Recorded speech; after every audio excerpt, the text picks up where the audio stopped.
Welcome to Face, the program that frontally discusses political and social issues in Nigeria. The weekly program brought to you on Wednesday by 6 p.m. Nigerian time, anchored by Prince Ewemade Concourse, powered by GCSDN. Join us.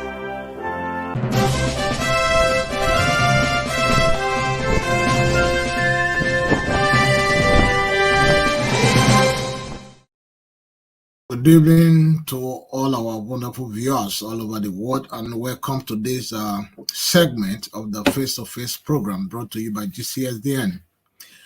Today, our topic for today is what are the key steps to achieving sustainable development and good governance in Nigeria? We're also going to be joined by our brother and a friend and a regular contributor to this program. And before I bring him to the program, let me just play a quick clip on the topic that we are going to be discussing on today. They go do like they no see say food you no dey. My country people, we don hear una cry for things to better for our country. But for Naija to better, every Naija man, woman and pikin must change and begin to do the right thing. Time don reach to end this chop I chop o. So anybody wey chop money and break law, whether na politician or tuke driver, we must agree to punish them and make them pay the price before we forgive anything. Because if punishment no dey when you do wrong, that means say we don become lawless and things go dabaru. So we dey say no to forgiveness without punishment. If you do bad or break law from today, you go see pepper. We for ACCER don ready better list for the next government to take create nyafu job for our people and improve security. But for this thing to work, we must... Yes, that we're going to be discussing on the cultural change and the key step that we need in order for us to achieve sustainable development and good governance in Nigeria. Let me bring our guests to the studio. Mr. Mr. Nusa Sir Iku, you are welcome to the program, sir. Thank you so much. It's a pleasure to join you today. Thank you for joining us today in the studio. You'll be writing series of articles and several making media appearances, pushing your gospel of cultural change in Nigeria. So my first question to you today, sir, what is cultural change and how does this help Nigeria and Nigerians given the sorry state of affair of our own?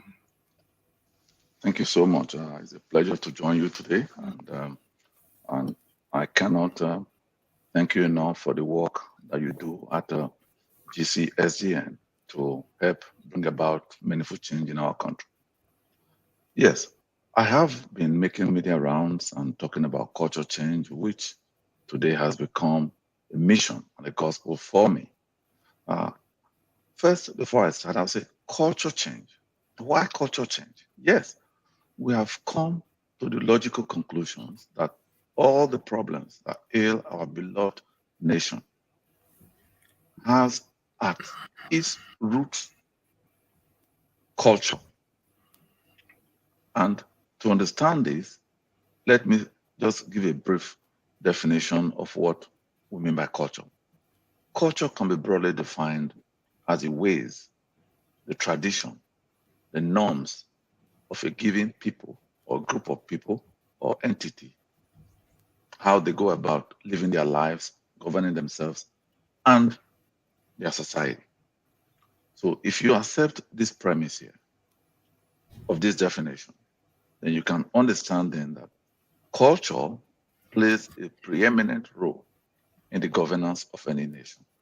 Even in organizations, the success and failures of any organization or business entity depends on the culture and traditions of that business organization.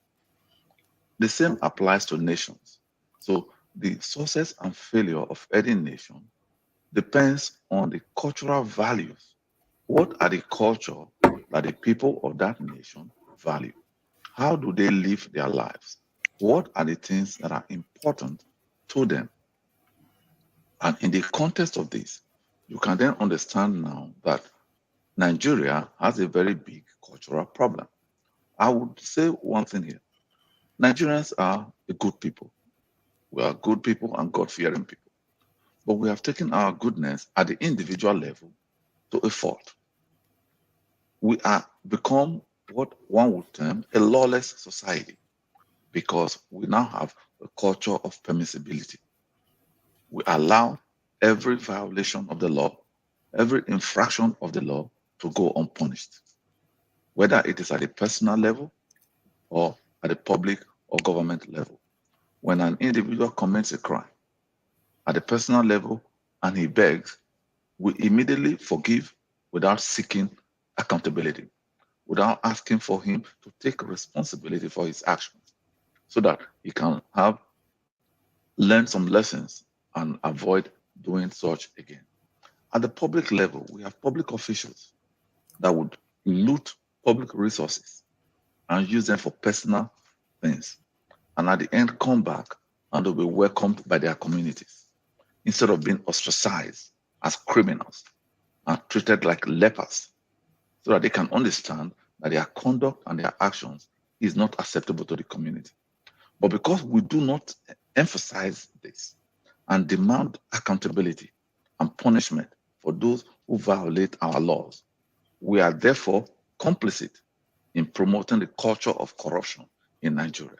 So one of the things that an organization that we have started here is about is to help crystallize the consensus in the Nigerian society to understand the need for culture change, so that we can move away from the current decadent culture that promotes all the negative vices to a place and space where the right culture that promotes ethics, transparency, personal responsibility, integrity, and accountability becomes the norms in our society. And when we get to this space, when we get to this place and this time, then Nigeria will indeed become the great nation that is destined to be. Thank you so much for that beautiful explanation. My fellow Nigerians, wherever you are watching this program from today, please share and share, because this also, they has to get to the grassroots, because cultural change is really, really important at this point in time in Nigerian history. And I'm going to give you an example why it's very, very important. For example, someone who have lived in the United States all his life, traveled back to Nigeria, get involved in the political system in Nigeria, get elected. This is somebody who have no idea on how to inflate budget or how to pad the budget, how to raise the voucher, how to do whatever that needs to be done in order to be able to embezzle money in the system. People there will teach him how to do that. We need, as Nigerians, in order for us to move forward, we need cultural change. I agree 100%. We need a cultural change, because a lot of people get away with crime. They get away with a lot of atrocity without atonement. When people commit crime, or for example, my brother has a younger brother who is arrested, and I happen to be the commissioner of police in that state, in any of the states in the 36 states in Nigeria. He will call me and say, oh, my brother has been arrested. Please, could you just pardon him, let him go? That person will also recommit the crime again, because there was no punishment to the first crime he or she committed. And this has become a norm in the Nigerian state. We cannot continue to live like this. We cannot continue to live like this. Those leaders that are there today, some of them were once good people. They were once good people, but immediately they step into the office, something will take over them. So that is why we must begin to look into cultural change in every sector of the government in Nigeria, if indeed we want a better Nigeria for us and for our children yet unborn. I'm going to move on to the next question, Mr. Nusa. If we consider cultural change is indeed needed for Nigeria to develop and bring about good governance, what are the necessary steps to bring about cultural change, and we start it? Sorry. Okay, thank you so much. That's a very important question. In fact, I do get this question everywhere. People will say, well, how do we bring about culture change? It is a government that can bring about culture change. And or how can society do it when society doesn't have the enforcement power? But I will just list a few steps here that we would need to take, and some of which we are already being part of. Number one, which is very important, is the establishment of a think tank or a movement for change. That means an organization that will help drive culture change.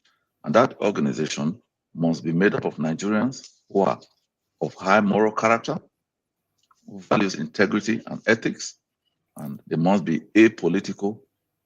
It must be a non-religious or non-sectarian organization. Number two, the organization must have a clearly defined vision for the future, including what will become our acceptable cultural values in Nigeria, especially for public and private office holders. That includes political office holders. Number three, that organization working in concert with other stakeholders help map the journey to achieving this mission. Number three, help promote a massive public awareness campaign using digital media, radio jingles, and infomercials. One of the jingles you just played now was a jingle that we've created, which will be going live on air in Nigeria next week. It will run for the whole of next week in Abuja and Lagos. So, and the mission will be to promote what we call a right, accountability, responsibility, integrity, transparency, and ethics. Number five, continuously engage across all the spectrum of Nigeria to promote culture change. Number six, leadership. I know you would ask some question about that, but I will just leave it at that. Leadership, societal leadership or leadership from the society.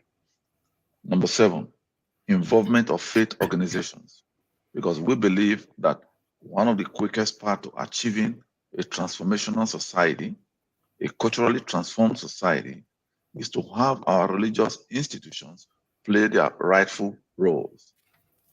In their sermons, either in the churches or in the mosque, where they preach forgiveness for God and things like that, it must be conditioned that there can be no forgiveness without atonement. These are clearly stated in the holy books, the Holy Quran, and the Holy Bible. That when you commit a sin, when you sin, you have to atone for your sins. And for too long, Nigerians have forgotten about the aspect of atonement and just preached about forgiveness. So when somebody goes and rob or kill somebody and you forgive him today, he will do it again tomorrow if he doesn't pay a price for his actions. So it is important that we engage with our religious leaders so that this message can reach our people. Number 8, culture change entails changing the mindset. This is the biggest issue here, because you cannot legislate against evil or good. Many friends during my various speaking engagement will say, well, it is not possible to bring about culture change because we do not have the enforcement capabilities. I strongly disagree with that notion, because it is clear that man, by his very nature, can either be good or evil, and that you don't need a legislation to teach a man to be good or to be evil. So therefore, what is good and evil is learned from growing up or taught. So we have to unlearn, we have to help the people to unlearn the bad and the negative culture. And that is a mission that we take seriously. And finally, the battle to change and transform Nigeria is not a battle for our elected officials alone. It is a battle for every Nigerian. Every young man, woman, and child in that country must be engaged in this battle. And that battle begins from our homes. So culture change, when we say culture change, begins from the ground up. That's exactly what we are saying. Much for this opportunity. These are some of the steps that we hope through our engagement with platforms like yours, with the civil society in Nigeria, our religious institutions, and of course, even government officials who can help drive the change that Nigeria needs to succeed. Thank you so much. Thank you so much, my wonderful brother. While you were just addressing some of the key issues surrounding the cultural change, we have another guest, Joe Dele Brown Ero, who is just joining us on this program. My brother, Mr. Joe Dele Brown, you are welcome to the program, and thank you for joining us today. Yeah, I can barely hear. I don't know. Something's wrong with my microphone here. Please bear with me. I don't know. Maybe I have the volume all the way up. But I can hear you. I can hear you very loud and clear. Oh, okay. Yeah, I think it's probably having some technical issues with this audio and the video there. Okay, let me move on to the next question for you, my brother.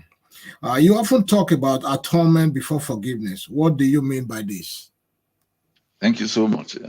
You see, as a young man growing up, I was a very stubborn young man. And one of the ways that my parents were able to effectively correct me was to ensure that every time I run foul of the law or their rules and regulations at home, to make sure that I was properly disciplined. And that kept me in line. So when you have a society, you are bound to have those who break the law, lawbreakers.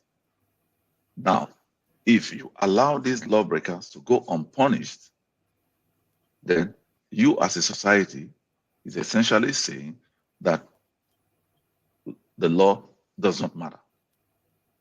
Therefore, you are creating a lawless society where every individual can do whatever he or she wants.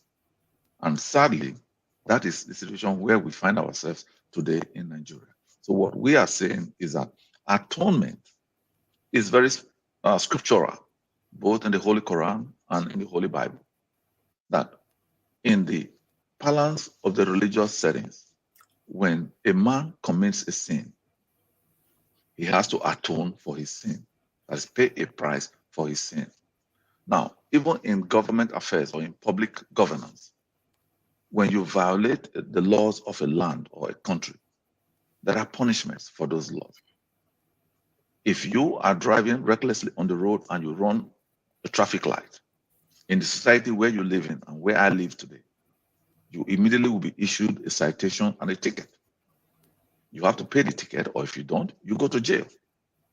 So, but in Nigeria today, on our roads, people will drive recklessly without following traffic regulations, and there are no consequences for those actions. So what you find now today in Nigeria, there is chaos on the road. Nobody is willing to obey traffic regulations. It is not just only limited to our roads, it is also in how we manage the affairs of the country. You have ministries, for instance, like the Ministry of Niger Delta Development, or what they call the NDDC. That ministry, since creation, has received enormous amounts of budgetary allocations, but it has nothing tangible to show for it. And yet, no one is demanding accountability. The host communities are even engaged in a symbiotic criminal relationship with these organizations or institutions. So what we are saying is that when there is no atonement, when there is no accountability for a crime, a conduct, then you are basically saying anything goes. And our society today is at that point. I'll give you an example, which I always do. The case of the Tuke, the Molue driver in Lagos. I know probably there are no more Molues, but or the bus drivers in Lagos or the road users in Lagos.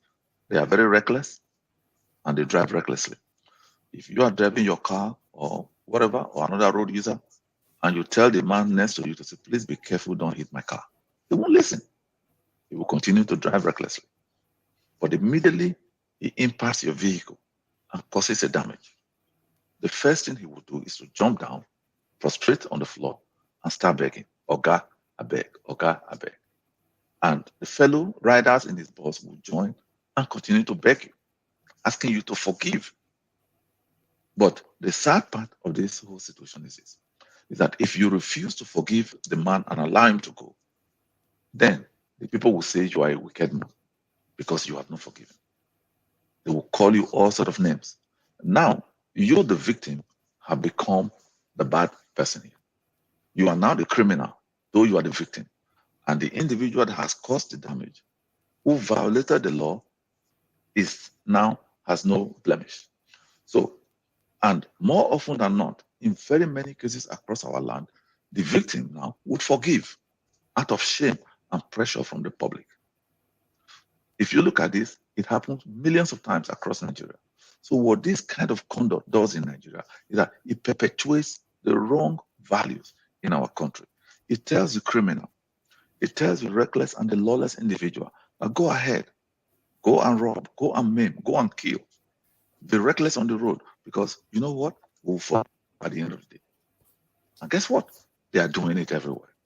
But if we start now and say, no, no more, we would no longer have this kind of reckless behaviors. We no longer have this kind of recklessness on our roads. We demand accountability. And if you violate the laws, we demand restitution. We demand atonement and accountability. I guarantee you, when a man recklessly damages your vehicle and you force him to pay for it, the next time he will be very careful on the road, because all the money he has worked for a week, he probably will need it to fix your vehicle. So next time, you'll be careful. But if you allow him to go scot-free, the following day, he will do exactly the same thing. So this is what we mean by culture change. So to change the culture, we must insist on accountability. We must insist on atonement, even at the personal level and also at the governmental levels. For example, if there is information or in the public domain of a particular governor in a state in Nigeria, an ex-governor, who was found guilty of criminal embezzlement, he was jailed overseas, and upon coming back to the country, he was given a hero's welcome by his community. What values are we pushing here? Are we saying that it is okay to steal and loot and keep the masses hungry? Because if that is not what we are saying, then I don't know what it is. Because we must, as a society today, say enough is enough. Enough of this corruption. Enough of this embezzlement. Because it is we, the people, that holds the sovereignty. And if Nigeria must change, we, the people, must change. That is why my organization, the African Council for Cultural and Economic Renaissance, that is why we believe that for Nigeria to change and enthrone good governance, we have to attack the root cause of the problem, not treat the symptoms. Changing the political office holders during an election is treating the symptoms of corruption. If you have a headache and you say, oh, well, let me take Fensic, well, it might relieve you a little bit. But if you want to cure the headache, then you need to find out what is causing the headache and treat it. So we say, since the political office holders comes from our society, we don't know who they will be the next time. We believe that for us to get good governance, we must transform that pool, the societal pool, so that the next time we pick an individual from the society, he's a transformed individual. And therefore, we will get good governance and excellent leadership. Thank you. Thank you so much. I think our brother is back again. Let me just bring him, and so he can also add his opinion to our discussion for today. Yes, my brother Joe Brown Dele Eru, you are welcome back to the program. Can you hear me? Thank you so much.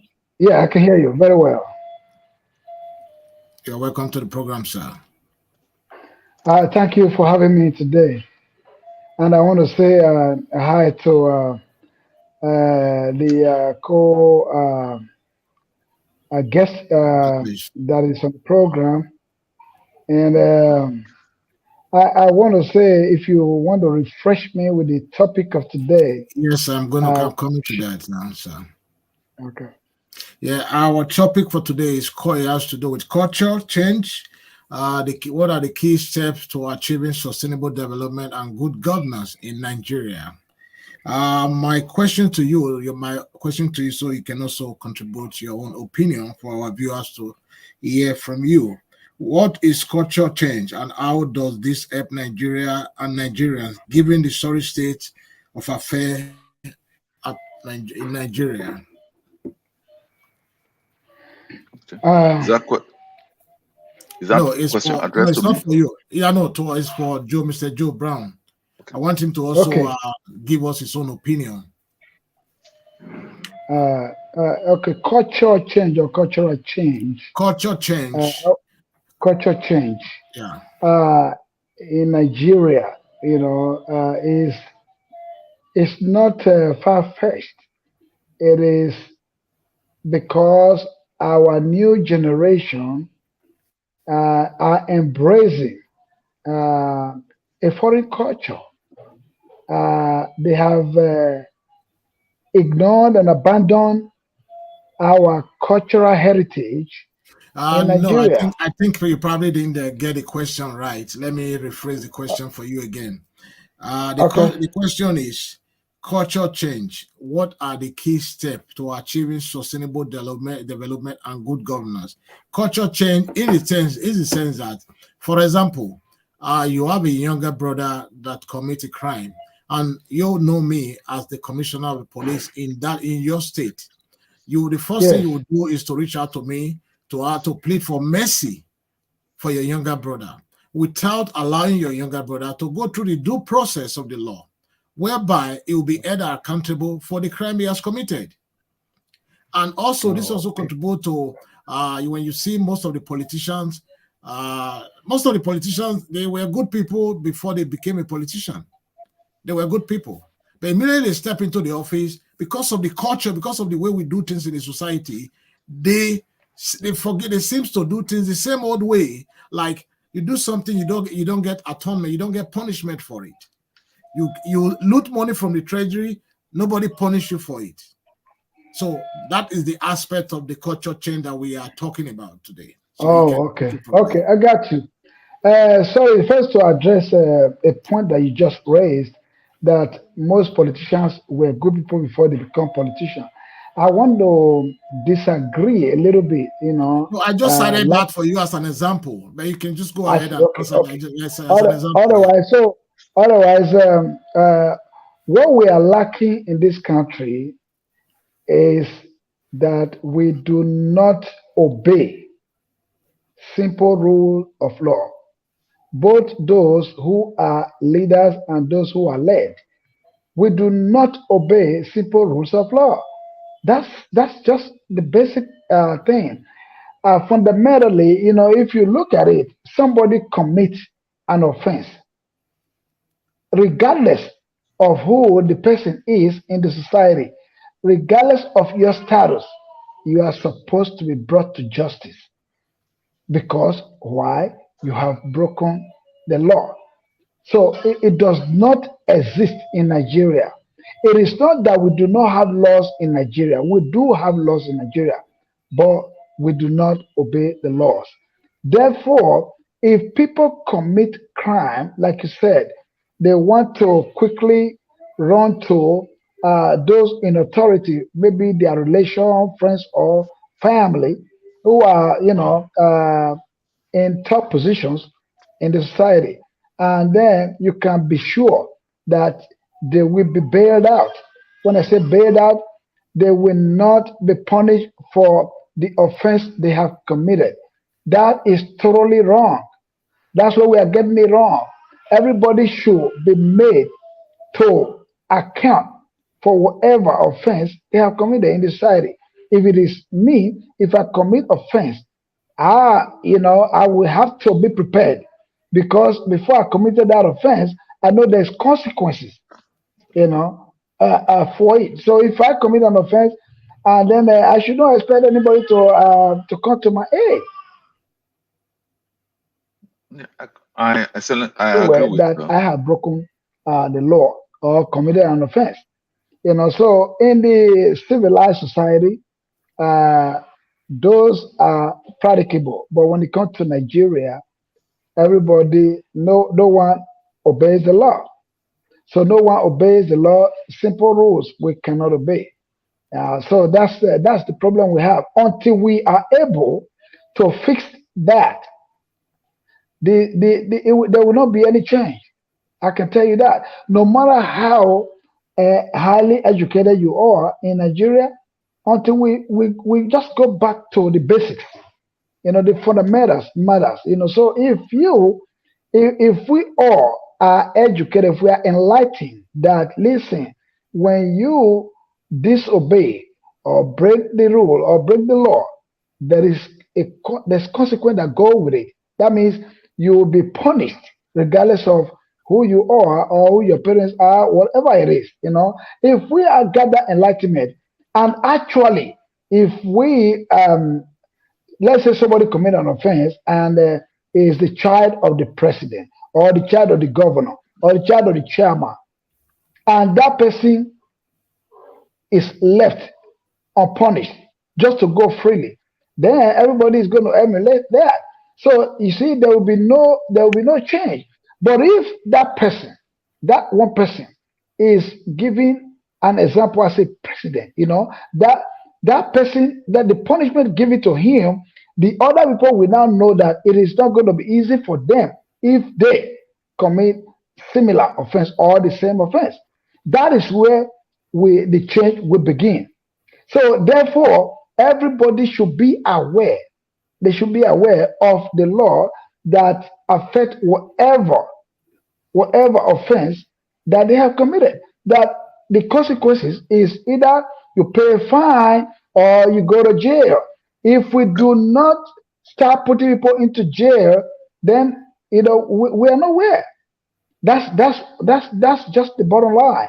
So everybody should be enlightened, and that whenever you disobey the law or break the law, there is the consequence and the punishment that goes with it. Yeah, thank you so much, my brother. Our wonderful viewers all over the world. If you are just joining us on this program today, our topic for today is what are the key steps to achieving sustainable development and good governance in Nigeria? Culture change. Before we continue, let me just play a clip again so we can continue to share and share and share. They go do like they no see say food no dey. My country people, we don hear una cry for things to better for our country. But for Naija to better, every Naija man, woman and pikin must change and begin to do the right thing. Time don reach to end this chop I chop o. So anybody wey chop money and break law, whether na politician or tuke driver, we must agree to punish them and make them pay the price before we forgive anything. Because if punishment no dey when you do wrong, that means say we don't become lawless and things go dabaru. So we dey say no to forgiveness without punishment. If you do bad or break law from today, you go see pepper. We for ACCER don ready better list for the next government to take create nyafu job for our people and improve security. But for this thing to work, we must embrace culture change from policeman to bricklayer to commissioner to governor to president, so that our country go better. Na African Council for Cultural and Economic Renaissance ESA na im bring una this message. Sign Nosa Osaku-Iwu, Executive Director. Thank you for joining us again. Yeah, sorry my for the- brother, Mr. Nosa. Yeah. I was going to react to a statement by Mr. Brown. Okay, you have the floor, please. Thank you. Yes, I agree with majority of what he said, but where I wanted to disagree a little bit was where he was making references to the leader and the child of the leader and things like that. But the point that I want to make here is this: society. In my series of engagement with you, I've made this clear that leadership is exercised by the people.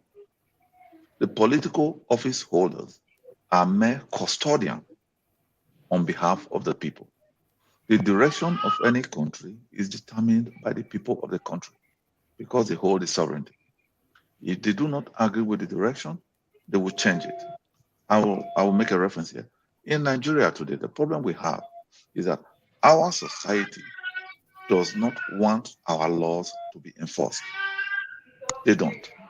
Because if they do, the laws will be enforced. I'll give you an example, which you have alluded to, that if you were, say, the governor of a state or the commissioner of police, and a relative or a friend has a son who has committed a crime, the first thing they will do is to call you so that you can free their son, irrespective of what crime the son may or may not have committed. They do not want the due process to take its course. They do not want the son to face the consequences of their actions. Now, the expectation from our society is that you will help your friend out. If you fail to do that, and you say, oh no, I can't do it, then your friend and society will label you a bad person, that you are not a good friend. And that will not be your moniker. Oh, that man, a bad man, is very wicked. Because what our society expects is that no matter the crime, no matter the conduct, when they beg, you should forgive. When they beg, you should forgive. That is why at the personal level, I have labeled the 3 most dangerous words in Nigerian lexicon is what I term Oga, I beg. Because for Nigeria to move forward, we actually need to get rid of those 3 words. Because it is so sad that somebody will commit some of the most heinous crimes known to man, and you catch him in Nigeria, the first thing he will do is kneel down and start begging. And then society expects you to forgive. So really, if our society stands today ready to say, no more business as usual. If you violate the law, you will pay the price. Trust me, people will begin to follow the law. But because our society is not ready there, it's not ready for that yet. They are not there yet. And that is why, for instance, our organization is part of what we are trying to do, to prepare the society and take them to the place where orderliness, lawful actions, abiding lawful regulations and rules becomes the norm in our society, not who you know. So that people can now understand that they don't need to know somebody. And also should know that when they violate the law, they should be prepared to face the consequences. That is why, for example, when people say, oh, government is holding a particular person, he's in prison, please, you're begging, please release him. I said, no, don't beg the government. Let the government prove their case. If the man is convicted, let him go to jail. But if he is not, then let him be released. We shouldn't be in this beg culture. So these are part of the things we must change. Part of culture change. We shouldn't be begging for nothing. We should demand our rights, know our rights as a people, and so that we can help enthrone good governance in Nigeria. Thank you. Thank you. Do you have anything to add to that, my brother? Yes, pretty quickly. We are pretty much saying the same thing. I guess we are in the same direction. Yes. The reason why I say that is, first of all, the organs of government in Nigeria doesn't work. There's no accountability. First of all, the people themselves have lost hope in government. For example, when you talk about judiciary, they have woefully failed the people in Nigeria. A lot of us, a lot of people, including myself, believe that when you take any case to the judiciary, you have lost it. It's like a waste of time. Whereas that is supposed to be the bedrock. There's supposed to be a place, where people are supposed to be told that you are wrong or you are right. Unfortunately, it is not like that in our society in Nigeria. So these are some of the reasons why you see that people continue to violate the law, to break the laws, because when they get to the judiciary, regardless of the crime they committed, you'll be surprised that they'll be freed. So these are the things. If we actually want this culture change that we're talking about in Nigeria, let it start from ourselves. Let's start from me. Let's start from you. Okay, yeah, you're right. By doing the right thing. By doing the right thing. Thank you. If we do the wrong thing, then we should expect Pay the price. the punishment, that goes along with your violation or your disobedience. That's all.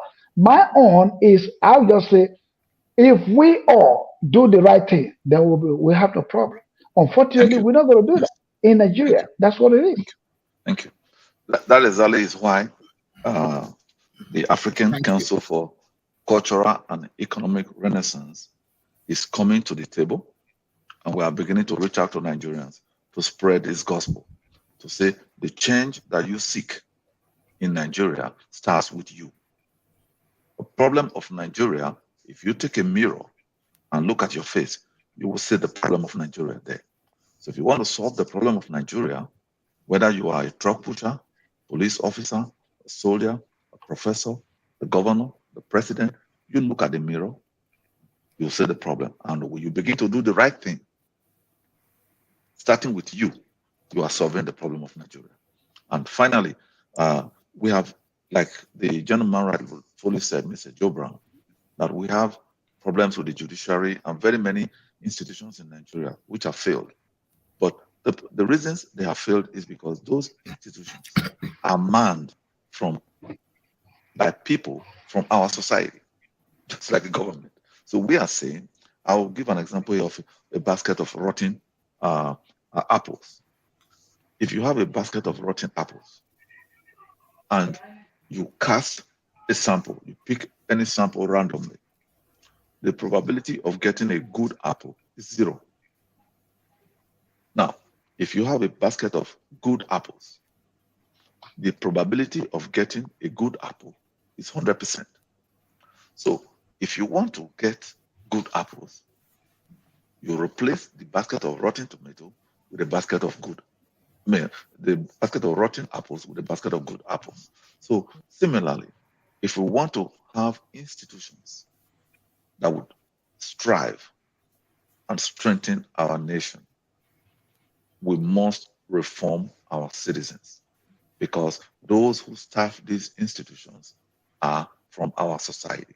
So when we help transform the society culturally and have them imbibe the right cultural values, what we have termed a right, accountability, responsibility, integrity, transparency, and ethics, wherever they go in government, whether it is the judiciary, it is law enforcement, the armed forces, or political governance, they would hold these values and live these values and help transform our nation. So that battle must begin with every one of us in our homes. Thank you. Yeah, thank you so much, my brother. Sir. Do you have anything to add to that, or we move on? Yeah, okay. Okay. I'm coming just a second. My next question to you. Is there a role for faith organizations like churches, mosques, and African traditional religion in propagation of this gospel of culture change? Amen. Absolutely. Questions for you, Mr. Nusa, please. Yeah, thank you. That's an excellent question. Very, very excellent. Yes. We, African society, and specifically Nigerian society, is a very religious society. Either you are of the Christian faith, or you are of the Islamic faith, or you subscribe to the African traditional religion. Either way, we are very religious. And many people take whatever they hear from the church or the mosque as gospel. So the faith organizations will play a very monumental role in transforming our society. So what we believe in our startup organization is that these faith organizations, like the churches, the mosque, and the African traditional religion practitioners, can be used in a very positive way in spreading the message of culture change. For example, if a pastor is preaching on Sunday, pastors should now be made to understand their responsibility, not just only to their flock, but also to our society and to our nation. And part of that responsibility is to ensure that we have a thriving, peaceful, and normalized country. And to achieve this, they then have to transform their messaging. For instance, instead of preaching constantly, as they do, about forgiveness, leaving out the component of atonement, they must now begin to preach accountability. They must now begin to preach about transparency, about ethics and personal responsibility, about integrity. These are values that are actually embedded in the Holy Scriptures. They are equally very well embedded in the Holy Quran. So we can also reach out to the mosque, the leadership of the mosque in Nigeria, the various mosque Islamic organizations in Nigeria, to help them craft messages that will speak to these values, which are inherent in the Quran. The values of integrity, of moral uprightness, of personal responsibility, the values of ethics and transparency. So that these values must be preached at the mosque. They must be preached at the altars in our churches, so that our people cannot begin to understand that, yes, though when you sin and you pray for forgiveness, you will be forgiven in the spiritual sense.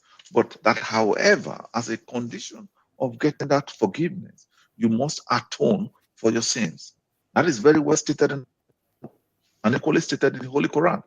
And in fact, even in the African traditional concept, there are, I'm from Edo State. I know growing up, there are Benin sage that my grandmother and grandfathers would always say that, and I would quote, my grandmother would say, no fear ho to by when. Translation, that when you sow badly, you will reap what you sow at the end of the road. That's essentially telling you that there's accountability. For your actions, there's accountability. And that is embedded even in the traditional institutional ways. So what we are now saying is that we should be alive to this responsibility and have these organizations, these faith organizations, preach this message so that our people can imbibe them and begin to live out these values. Because again, as I said at the very beginning, the culture of an organization determines the success or failure of the organization. And that same applies to a nation. The culture of a nation, what a nation values, is reflected in the type of leadership, political governance, or those who occupy position of authority in the nation. So when we begin to value and prioritize ethics, integrity, transparency, personal responsibility as a society, and when we begin to demand accountability from ourselves, from those under us, and from those we elect, then we are on the road to greatness as a nation. Thank you so much. Thank you so much. My brother Joe Brandeliero, do you have anything to add to that? Yes, I have a lot, even though I lost a little bit of audio here. But again, if I have to respond to all that has been going on, all that Mr. Nusa has said, they are all quite correct. The only unfortunate things here is that our people are not willing to learn. But then again, we are not going to, because of that aspect, to say we will not educate the people. For those who are aware, any quarter that you see people disobeying the law or they violating the law one way or the other, we have to correct them. I know to correct Nigerians is one of the most difficult things ever that you can find. The reason is everybody assumes that they know it all, and no one knows it all. If a Nigerian commits any little offense, and you try to correct them. Brother, sister, what you did is wrong. What they will resort to insults, instead of accepting that they are wrong, they will never do that. And that's the reason why it continues to go the way it is right now. Yes. Thank you. He makes exactly my point. Yeah. Thank you so much, Mr. Brown. You see, that is why we say that we the people. Can you hear me? Yeah, we can hear you. Are you there? Yeah, okay. We can hear you. Okay, so for example,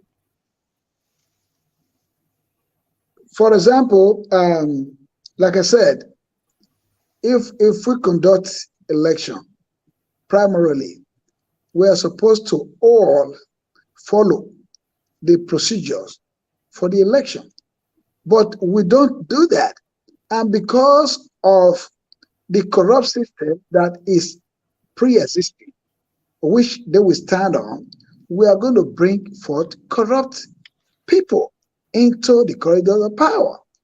Whereas if we have followed the steps, the right steps, then we should expect changes in our society.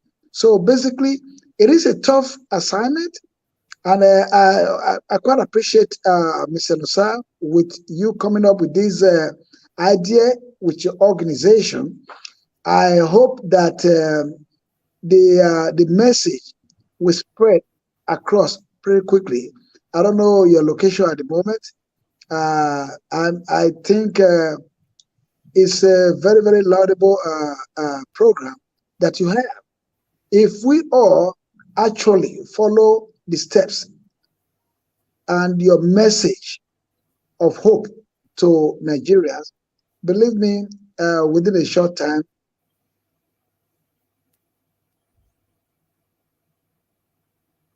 you continue to see good results. That is what we are expecting. But if it doesn't go that way, well, again, we should all try and put our effort individually, collectively, so that we will have a decent society in Nigeria. Thank you, my brother, for that input. Do you have anything to say, Mr. Nusa? Do you have anything to say? Yeah, thank you. Thank you very much for the comments. I really do appreciate it. And what we are really trying to do here is to say that Nigeria can go as far as we take it individually. I want to say this here. More often than not, I remember when Obasanjo was president, and he often used the word stakeholders. And when they talk about stakeholders, they mean the very rich and wealthy Nigerians when they call stakeholders meetings. But that is a very wrong assumption. Every Nigerian, every citizen of Nigeria, whether they are in Nigeria or outside of Nigeria, are stakeholders in Nigeria. Because whatever happens to Nigeria, positively or negatively, will affect every single Nigerian, no matter where he or she lives. Therefore, we are all stakeholders. And I will refer this again to business. In business, they said the success of a business depends on how well you manage and involve the stakeholders. So what I'm saying today, or what we are saying, is that all Nigerians being stakeholders, whatever we do individually and collectively will impact the fortunes of Nigeria. So it is time we start saying and acting the ways which we believe will lead to a proper and successful Nigeria. And I will always say this refrain, which I always normally like to mention whenever I speak publicly, is that as an individual in Nigeria today, my question to you, or my thought to you, is this. Just ask yourself this question. Whatever you do, you might be a plumber, a teacher, a market woman, a police officer, a pastor, a president, or an executive of a company. Ask yourself this question. How does my actions today how does my actions today help to create the country of my dreams? And if your answer to that question is negative, then you must change and do the right thing. Thank you. Thank you. My last and final question to you, Mr. Nusa. Do you believe that Nigeria can develop like the advanced country in Europe and North America if we embrace cultural change? Absolutely. Absolutely. What is holding Nigeria back today is culture. Once we embrace the right culture, everything in Nigeria will take off. There will be a massive economic, social, and political transformation in the country. I'll give you an example. If you embrace culture change as a society, and a contract is awarded for the dualization of the Benin-Lokoja Road or Auchi-Lokoja Road or the Benin-Lagos Road, the job will be done on time. It will be done transparently and ethically. There will be no shenanigans. There will be no corruption. That are some of the things or the benefits you will get when we embrace culture change, because you will now begin to have citizens that are patriotic, that prioritizes love of God and love of country. So when we have that, then we no longer have cases where, as you have in Benin Wari Road, where the road that was constructed in less than 10 years has completely failed because it was a shoddy job. The proper processes were not followed. Or like the cases you have in Lagos now, where buildings are collapsing. These are buildings that have been certified by engineers, approved by local approving authorities to be safe to build. But in the process of building, the buildings, after a particular phase, collapses, and we have numerous loss of lives. So when we have a transformed society, a society that embraces culture change, then we'll begin to put the right things in the right places, because that society will now prioritize integrity, ethics, accountability, personal responsibility, and love of country. Because when those things are in place, we no longer think of what benefits us as individuals, but what benefits society. When we make decisions, we now begin to ask ourselves the question, how does my decision today affect my country? How does it help to create the country of my dreams? So culture change starts now. And if we do embrace it, I see Nigeria in the next 10 to 15 years to be fully developed and be able to sit among the developed nations of the world. Thank you. Thank you so much for that. Mr. Joe Brandoledo, do you have any input on that? Do you have any input on the last question? Okay.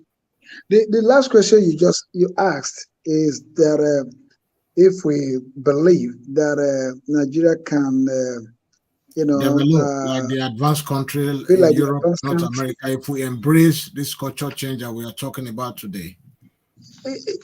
Yeah, we shouldn't lose hope, for Nigeria, as a country, if we follow the fundamentals like we are discussing right now. I want every Nigerian to, again, look at the mirror and see what is wrong. Look at the mirror. Let the change begin with you. Let it begin with you. And therefore, we should expect, for those of us who have been out there in the diaspora, we know how the society is organized. There's no rocket science. It's not a rocket science at all. We can do it. We really can. We can do it. The problem is for us to follow the steps. Do not skip steps.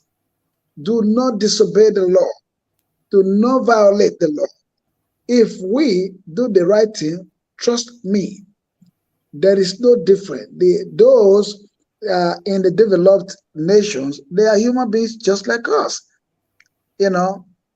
color is irrelevant. I wouldn't say anything about color. But again, we're all human beings. I've been there. You've been there. Mr. Nosa have been there as well.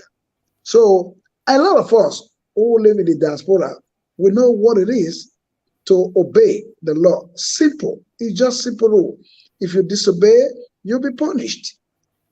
That's very simple. So therefore, we also have the hope that Nigeria can be transformed and become like the organized and developed society by doing the right thing. Follow the steps. Do not skip the steps. Don't skip the step. So that's it. If we do all that, yes, there is hope. It may be slow. The pace might be slow because some people, who are hell bent on, staying with the order, yeah, they are there. But there are a lot too. When you approach them and try to enlighten them, yeah, they understand that yes, there is a need for them to do all that you are telling them. Yes, the pace will be slow, but there's hope that we can become like the advanced and organized society by doing the right things. That's the last message I have for the people today. And I hope that this message go. You can save that for your final message. Just save that for your final closing statement. My final message. Hold on. I'll come to that. All right. Okay. Yeah. Thank you, our wonderful viewers all over the world, and wherever you are watching this program from today, please share this video and let it get to the grassroots. Let it get to the mainstream. Let it get to every nook and cranny in Nigeria, because this message needs to be out there.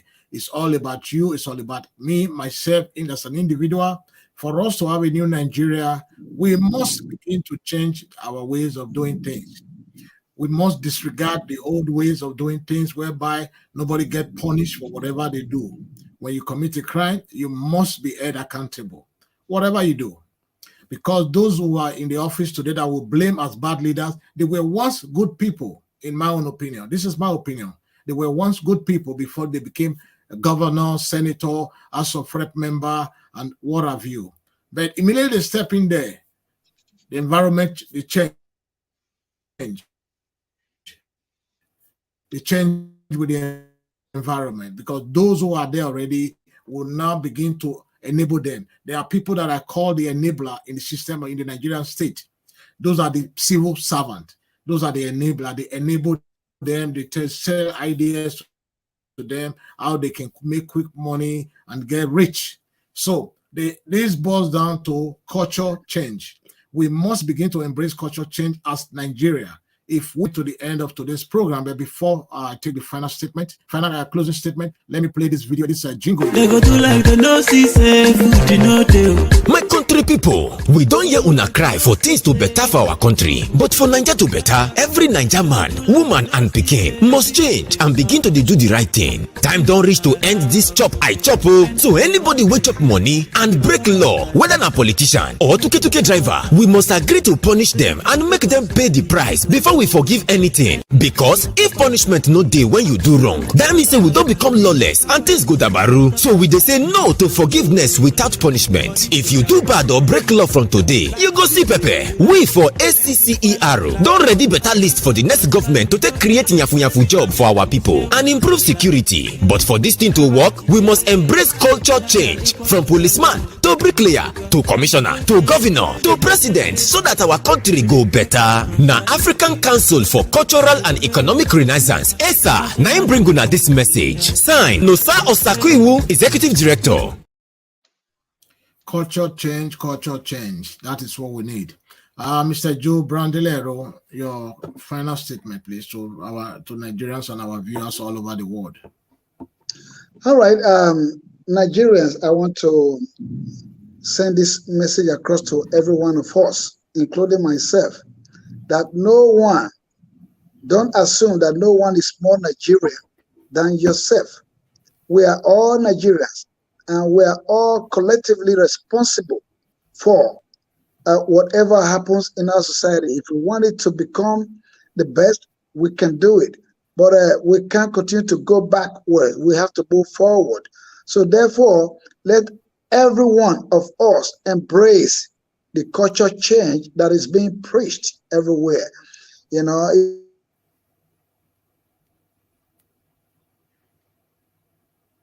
committing any crime, and you have to take it upon yourself to correct that individual, that what you're doing is wrong, and therefore next time the person will not repeat that offense again. These are part of the culture change that we need. Every one of us should be accountable for whatever action that we do, and our country will become the best and make it enjoyable by everyone. No one is more Nigerian than any other person. We are all Nigerians. Therefore, we have to accept the responsibility of transforming our society. Thank you so much. I will see you next time. Hopefully, if you invite me and have the opportunity, I will always be there for you. Thank you so much for having me today. And I want to thank my brother Nosa for all your initiative. I appreciate it. It's laudable. Please continue to do what you're doing, and hopefully the people will listen to you. Thank you, and God bless. It's my pleasure. Thank you so much. Mr. Nusa Saiku, your final message to our viewers and Nigerians at large. Thank you so much for the opportunity of this platform.